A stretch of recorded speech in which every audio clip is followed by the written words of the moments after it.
বাস্তবায়ন করবে না। রাসূল খুদা সাল্লাল্লাহু আলাইহি সাল্লাম হাদিসে পাকে আয়াত তাফসীরে বলেছেন যে আল্লাযী লা ইয়াসলাহা ইল্লা আল-আশকা, শকী তারা, বদনসিব তারা।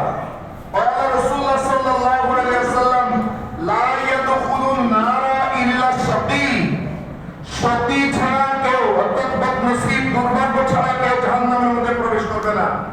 কিলা মানিশ শকী, রাসূলুল্লাহর কাছে প্রশ্ন করা হলো, ইয়া রাসূলুল্লাহ শকী কারা?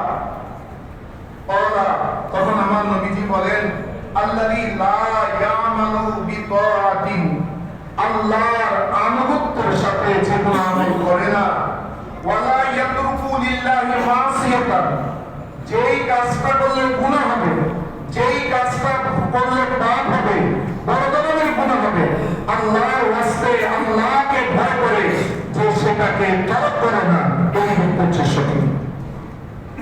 ওই ব্যক্তি শকী এক, যার মধ্যে এতাওয়াতে ইলাহি নাই, আরেকটা হচ্ছে যার মধ্যে পাপাচার থেকে বেঁচে থাকা, এটা যার মধ্যে নেই। গুনাহের কাজের মধ্যে যে লিপ্ত থাকে সেও শকী। ওই শকী যদি ঈমান থাকে কিন্তু তাহাকে জাহান্নামের মধ্যে তাকেও প্রবেশ করানো হবে। ঈমান আছে কিন্তু আমলে ত্রুটি আছে, সেও কিছুদিনের জন্য জাহান্নামের মধ্যে প্রবেশ করবে। কিছুদিনের জন্য আমাদের ভাষায় আখিরাতের মধ্যে একদিন সমান দুনিয়ার 50,000 বছর, 50,000 বছর জাহান্নামের আগুনের মধ্যে তাকে চলতে হবে।